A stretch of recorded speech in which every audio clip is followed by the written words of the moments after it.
At 5 o'clock in the morning. By Lucy Maud Montgomery. Fate, in the guise of Mrs. Emery dropping a milk can on the platform under his open window, awakened Murray that morning. Had not Mrs. Emery dropped that can, he would have slumbered peacefully until his usual hour for rising, a late one, be it admitted, for of all the boarders at Sweetbriar Cottage Murray was the most irregular in his habits. When a young man, Mrs. Emery was wont to remark sagely and a trifle severely, prowls about that pond half of the night, chasing of things what he calls moonlight effects, it ain't to be wondered at that he's sleepy in the morning. And it ain't the convenientest thing, nuther and no ways, to keep the breakfast table set till the farm folks are thinking of dinner. But them artist men are not like other people, say what you will, an allowance has to be made for them. And I must say that I likes him real well and approves of him every other way. If Murray had slept late that morning, well, he shudders yet over that if. But aforesaid fate saw to it that he woke when the hour of destiny and the milk can struck, and having awakened he found he could not go to sleep again. It suddenly occurred to him that he had never seen a sunrise on the pond. Doubtless it would be very lovely down there in those dewy meadows at such a primitive hour. He decided to get up and see what the world looked like in the young daylight. He scowled at a letter lying on his dressing table and thrust it into his pocket that it might be out of sight. He had written it the night before and the writing of it was going to cost him several things, a prospective million among others. So it is hardly to be wondered at if the sight of it did not reconcile him to the joys of early rising. "Dear life and heart!" exclaimed Mrs. Emery, pausing in the act of scalding a milk can when Murray emerged from a side door. "What on earth is the matter, Mr. Murray? You ain't sick now, surely? I told you them pond fogs was piesin' after night. If you've gone and got—" "Nothing is the matter, dear lady," interrupted Murray, "and I haven't gone and got anything except an acute attack of early rising which is not in the least likely to become chronic. But at what hour of the night do you get up, you wonderful woman? Or rather do you ever go to bed at all? Here is the sun only beginning to rise and, positively yes, you have all your cows milked." Mrs. Emery purred with delight. "Folks as has 14 cows to milk has to rise betimes," she answered with proud humility. "Laws, I don't complain, I've lots of help with the milking. How Mrs. Palmer manages, I really cannot comprehend, or rather, how she has managed. I suppose she'll be all right now since her niece came last night. I saw her posting to the pond pasture not 10 minutes ago. She'll have to milk all them 7 cows herself. But dear life and heart, here I be palavering away and not a bite of breakfast ready for you." "I don't want any breakfast until the regular time for it," assured Murray. "I'm going down to the pond to see the sun rise."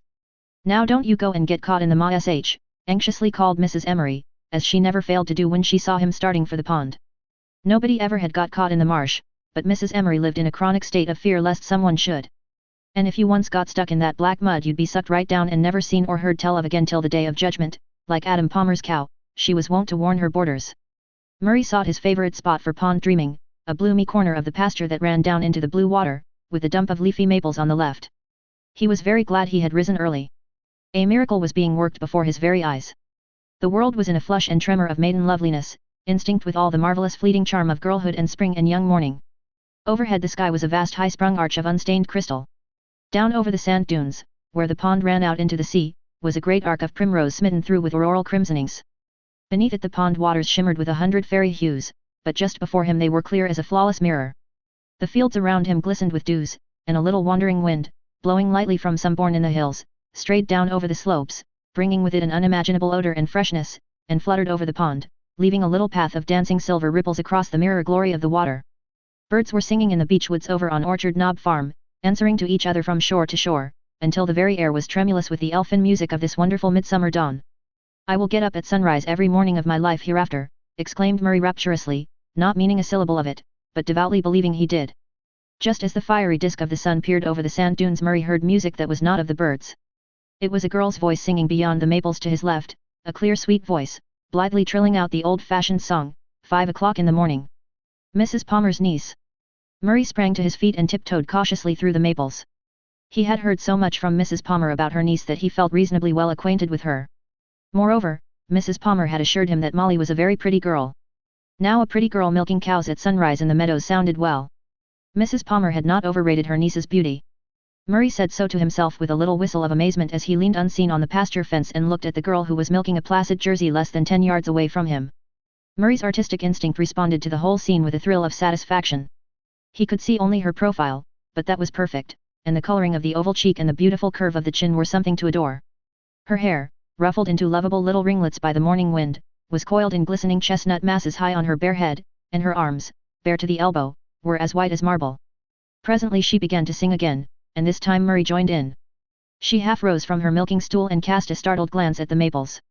Then she dropped back again and began to milk determinedly, but Murray could have sworn that he saw a demure smile hovering about her lips. That, and the revelation of her full face, decided him. He sprang over the fence and sauntered across the intervening space of lush clover blossoms. "Good morning," he said coolly. He had forgotten her other name, and it did not matter. At 5 o'clock in the morning people who met in dewy clover fields might disregard the conventionalities. "Isn't it rather a large contract for you to be milking 7 cows all alone? May I help you?" Molly looked up at him over her shoulder. She had glorious grey eyes. Her face was serene and undisturbed. "Can you milk?" she asked. "Unlikely as it may seem, I can," said Murray. "I have never confessed it to Mrs. Emery, because I was afraid she would inveigle me into milking her 14 cows. But I don't mind helping you. I learned to milk when I was a shaver on my vacations at a grandfatherly farm.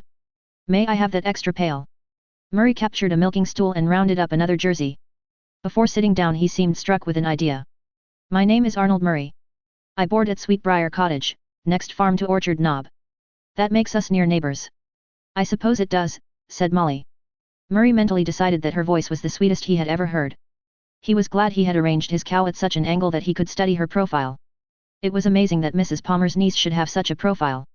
It looked as if centuries of fine breeding were responsible for it. "What a morning!" he said enthusiastically. "It harks back to the days when Earth was young. They must have had just such mornings as this in Eden." "Do you always get up so early?" asked Molly practically. "Always," said Murray without a blush. "Then, but no, that is a fib, and I cannot tell fibs to you.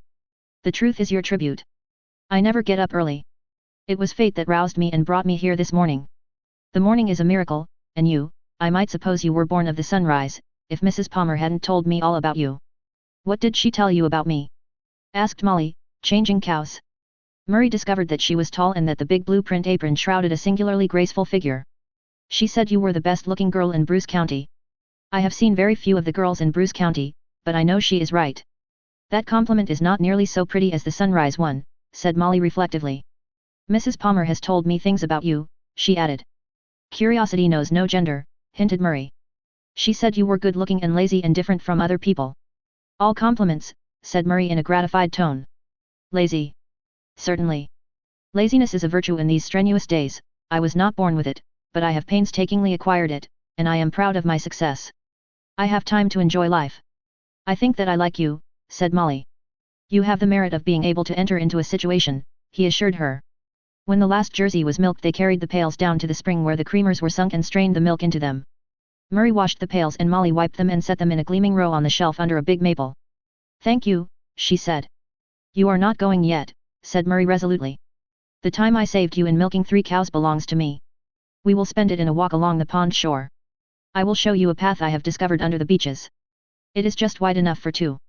Come." He took her hand and drew her through the copse into a green lane, where the ferns grew thickly on either side and the pond waters plashed dreamily below them. He kept her hand in his as they went down the path, and she did not try to withdraw it. About them was the great, pure silence of the morning, faintly threaded with caressing sounds, croon of birds, gurgle of waters, sough of wind. The spirit of youth and love hovered over them and they spoke no word. When they finally came out on a little green nook swimming in early sunshine and arched over by maples, with the wide shimmer of the pond before it and the gold dust of blossoms over the grass, the girl drew a long breath of delight. "It is a morning left over from Eden, isn't it?" said Murray. "Yes," said Molly softly. Murray bent toward her. "You are Eve," he said. "You are the only woman in the world, for me." Adam must have told Eve just what he thought about her the first time he saw her. There were no conventionalities in Eden, and people could not have taken long to make up their minds. "We are in Eden just now.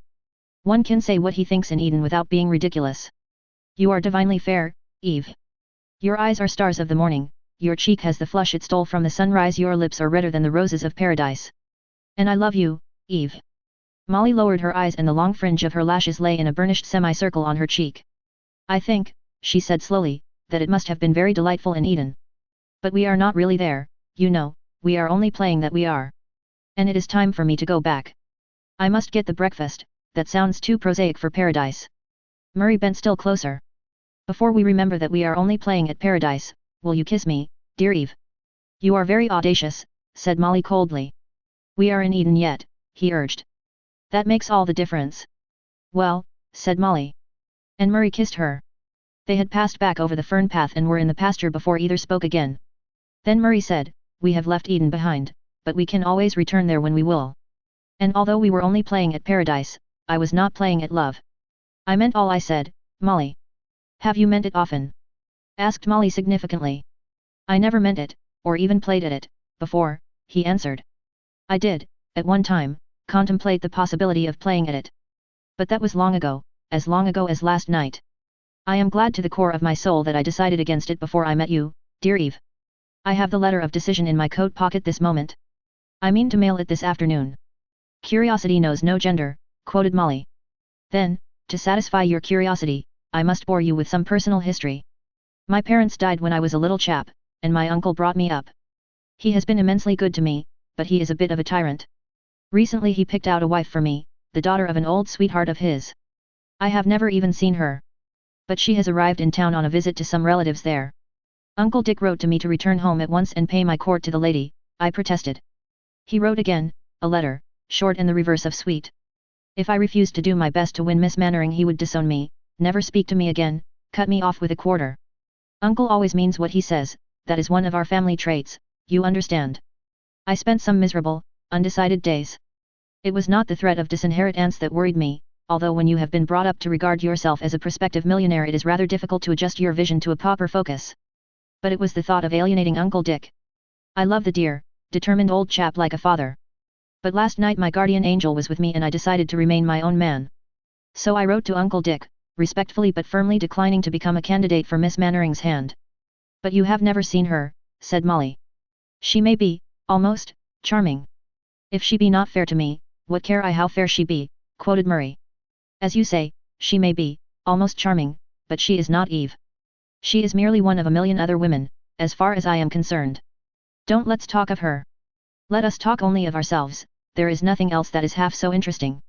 "And will your uncle really cast you off?" asked Molly. "Not a doubt of it. What will you do?" "Work, dear Eve. My carefully acquired laziness must be thrown to the winds and I shall work. That is the rule outside of Eden. Don't worry. I've painted pictures that have actually been sold. I'll make a living for us somehow." "Us? Of course. You are engaged to me." "I am not," said Molly indignantly. "Molly. Molly. After that kiss. Fie, fie. You are very absurd," said Molly, "but your absurdity has been amusing. I have, yes, positively, I have enjoyed your Eden comedy. But now you must not come any further with me. My aunt might not approve. Here is my path to Orchard Knob farmhouse. There, I presume, is yours to Sweetbriar Cottage. Good morning. I am coming over to see you this afternoon," said Murray coolly. "But you needn't be afraid. I will not tell tales out of Eden. I will be a hypocrite and pretend to Mrs. Palmer that we have never met before. But you and I will know and remember. Now, you may go. I reserve to myself the privilege of standing here and watching you out of sight." That afternoon Murray strolled over to Orchard Knob, going into the kitchen without knocking as was the habit in that free and easy world. Mrs. Palmer was lying on the lounge with a pungent handkerchief bound about her head, but keeping a vigilant eye on a very pretty, very plump brown-eyed girl who was stirring a kettleful of cherry preserve on the range. "Good afternoon, Mrs. Palmer," said Murray, wondering where Molly was. "I'm sorry to see that you look something like an invalid." "I've a raging, ramping headache," said Mrs. Palmer solemnly. "I had it all night and I'm good for nothing. Molly, you'd better take them cherries off." "Mr. Murray, this is my niece, Molly Booth." "What?" said Murray explosively. "Miss Molly Booth," repeated Mrs. Palmer in a louder tone. Murray regained outward self-control and bowed to the blushing Molly. "And what about Eve?" he thought helplessly. What was she? Did I dream her? Was she a phantom of delight? No, no, phantoms don't milk cows. She was flesh and blood. No chilly nymph exhaling from the mists of the marsh could have given a kiss like that. "Molly has come to stay the rest of the summer with me," said Mrs. Palmer. "I hope to goodness my tribulations with hired girls is over at last. They have made a wreck of me." Murray rapidly reflected. This development, he decided, released him from his promise to tell no tales. "I met a young lady down in the pond pasture this morning," he said deliberately. "I talked with her for a few minutes. I supposed her to be your niece." "Who was she?" "Oh, that was Miss Mannering," said Mrs. Palmer. "What?" said Murray again. "Mannering, Dora Mannering," said Mrs. Palmer loudly, wondering if Mr. Murray were losing his hearing. "She came here last night just to see me. I haven't seen her since she was a child of 12. I used to be her nurse before I was married. I was that proud to think she thought it worth her while to look me up. And, mind you, this morning, when she found me crippled with headache and not able to do a hand's turn, that girl, Mr. Murray, went and milked 7 cows, only 4, murmured Murray, but Mrs. Palmer did not hear him, for me. Couldn't prevent her. She said she had learned to milk for fun one summer when she was in the country, and she did it. And then she got breakfast for the men. Molly didn't come till the 10 o'clock train. Miss Mannering is as capable as if she had been raised on a farm. Where is she now? Demanded Murray. Oh, she's gone. What? Gone, shouted Mrs. Palmer, gone. She left on the train. Molly, come on. Gracious me, has the man gone crazy? He hasn't seemed like himself at all this afternoon.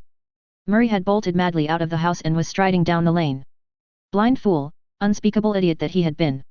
To take her for Mrs. Palmer's niece, that peerless creature with the calm acceptance of any situation, which marked the woman of the world, with the fine appreciation and quickness of repartee that spoke of generations of culture, to imagine that she could be Molly Booth.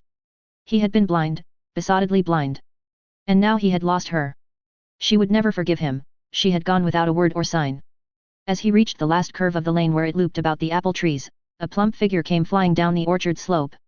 Mr. Murray, Molly Booth called breathlessly. Will you please come here just a minute? Murray crossed over to the paling rather grumpily. He did not want to talk with Molly Booth just then. Confound it, what did the girl want? Why was she looking so mysterious? Molly produced a little square grey envelope from some feminine hiding place and handed it over the paling. She gave me this at the station, Miss Mannering did, she gasped, and asked me to give it to you without letting Aunt Emily Jane see. I couldn't get a chance when you was in, but as soon as you went I slipped out by the porch door and followed you. You went so fast I near died trying to head you off. You dear little soul, said Murray, suddenly radiant. It is too bad you have had to put yourself so out of breath on my account. But I am immensely obliged to you.